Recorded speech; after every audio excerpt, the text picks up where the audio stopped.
Поинтересовался человек, не будет ли у меня конденсата на крыше в морозы. Мне стало самому интересно, и вот как раз сегодня были морозы, ночью было минус 20. Сейчас я проверю это.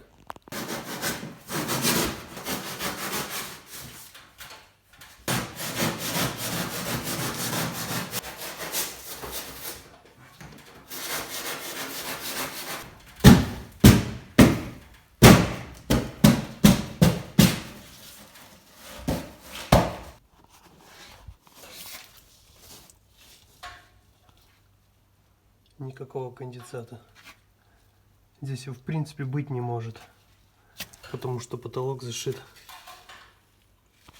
сплошняком, и все, что влага какая в доме поднимается, она в принципе не сможет сюда проникнуть никак. Поэтому здесь все будет сухо, и гнить здесь точно ничего не будет.